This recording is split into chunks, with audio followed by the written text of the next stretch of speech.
ഞാൻ ചോദിക്കുന്നില്ല.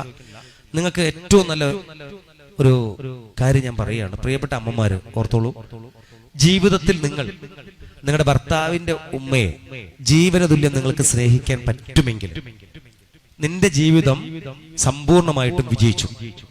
കേട്ടോളൂ, ഭർത്താവിന്റെ ഉമ്മയെ സമ്പൂർണമായും ആ കുറവുകളും തെറ്റുകളും ഒക്കെ കണ്ടിട്ട്, അതായത് ഭർത്താവിന്റെ ഉമ്മയ്ക്ക് ഒരുപാട് തെറ്റുണ്ട്, ഒരുപാട് കുറവുകളുണ്ട്, വിദ്യാഭ്യാസപരമായ കുറവുണ്ട്, അല്ലെങ്കിൽ പരിജ്ഞാനപരമായ കുറവുണ്ട്, കുറെ മക്കളുണ്ട്, ഒരു ഉമ്മയ്ക്ക് അവരുടെ സ്നേഹ കൂടുതലൊക്കെ അങ്ങോട്ടും ഇങ്ങോട്ടൊക്കെ ആയിരിക്കും, ഒക്കെ കുറവുണ്ട്, 100% കുറവുണ്ട് ഭർത്താവിന്റെ ഉമ്മയ്ക്ക്.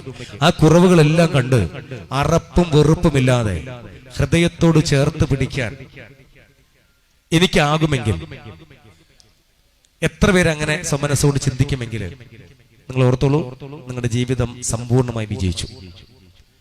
നിങ്ങൾ അങ്ങനെ വിചാരിക്കുന്ന മാത്രമല്ല. ഒരു കാര്യം കൂടെ ഞാൻ പറഞ്ഞുതരാം. നിങ്ങളുടെ വീട്ടില്, നിങ്ങൾ ജനിച്ചു വളർന്ന നിങ്ങളുടെ തറവാട്ടിൽ, അവിടെ യഥാർത്ഥ അമ്മയും അച്ഛനും അവിടെ ഉണ്ടാവും, ഉമ്മയും ഉപ്പയും. ആ ഉമ്മയും ഉപ്പയ്ക്കും സമ്പൂർണമായും ജീവിതത്തിൽ സമാധാനം കിട്ടും. ഏതോ വീട്ടിൽ നിന്ന് കയറി വന്ന ഒരു പെൺകുട്ടി, നിങ്ങളുടെ സഹോദരന്റെ ഭാര്യ, അവൾ സ്വന്തം അമ്മയെ പോലെ ആ വീട്ടിൽ ആ ഉമ്മയും ഉപ്പയും അവൾ പരിചരിക്കും. ഞാൻ പല സ്ഥലത്തും ചോദിക്കാറുണ്ട്, നിങ്ങളെ കയ്യിരിക്കുന്ന മൊബൈൽ ഫോൺ 6 വാൾപേപ്പർ ഉണ്ട്, 5 എണ്ണം.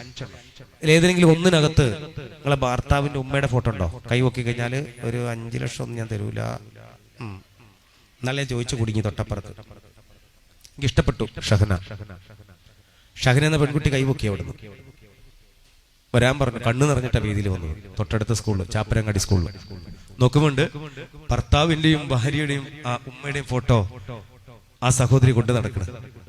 ഇങ്ങോട്ട് വരാൻ പറഞ്ഞപ്പോൾ കണ്ണിട്ട് നിറഞ്ഞു. ഉമ്മ RCC വെച്ചിട്ടാ മരിക്കണ സാറേ.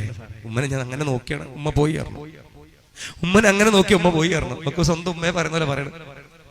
ഒരു ഭർത്താവിന്റെ ഉമ്മയുടെ മലമൂത്ര വിസർജനം കൈകൊണ്ട് തൊടാനും കഴുകി ശുചീകരിക്കാനും ഒരു അവസരം നിറഞ്ഞ മനസ്സോടുകൂടി നിങ്ങൾക്ക് ലഭിക്കുന്നുണ്ടെങ്കിൽ ഓർത്തോളൂ, നിങ്ങള് സമ്പൂർണ്ണ വിജയം. അവരുമായിട്ട് സ്വരച്ചേർച്ചയില്ല എങ്കിൽ നീ ഓർത്തുകൊള്ളുക, നിന്റെ മാതാവിന് ജീവിതത്തിൽ ഒരിക്കലും സമാധാനം കിട്ടില്ല. ഒരിക്കലും. എന്ന് പൊരുത്തപ്പെടുന്നോ ഭർത്താവിന്റെ ഉമ്മയുമായിട്ട്, എന്ന് നമ്മൾ പൊരുത്തപ്പെടുന്നോ അന്ന് സ്വന്തം അമ്മയ്ക്കും അച്ഛനും ഉമ്മയ്ക്കും ഉപ്പയ്ക്കും സമ്പൂർണ്ണ വിജയം. മനുസ്മൃതി 17:18, അന്ത്യപ്രവാചകന്റെ അധ്യസുകൾ, യെശയ്യാ പ്രവചനം 7:8, മത്തായി സുവിശേഷം 4:5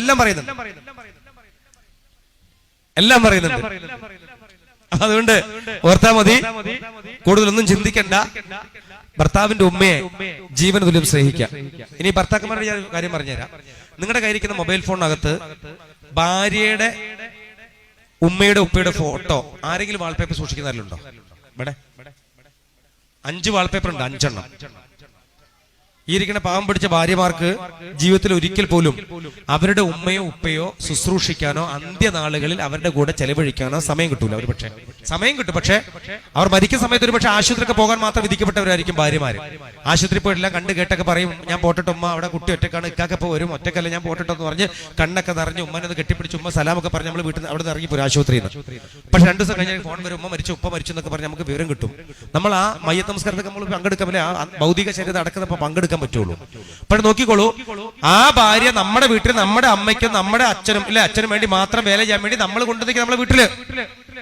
ആ ഭാര്യയെ നൊന്ത് പ്രസവിച്ച ഉമ്മയെയും ആ ഭാര്യയ്ക്ക് വിയർപ്പ് കൊണ്ട് അപ്പം ചുട്ട് അവളെ വളർത്തി വലുതാക്കിയ അവളുടെ ഉപ്പയുടെ ഫോട്ടോ ആരുടെയെങ്കിലും ഭർത്താക്കന്മാരെ നിങ്ങളുടെ വാൾപേപ്പർ സൂക്ഷിക്കുന്നുണ്ടോ? നിങ്ങൾ ഉണ്ടെങ്കിൽ 1 ലക്ഷം രൂപ തരും.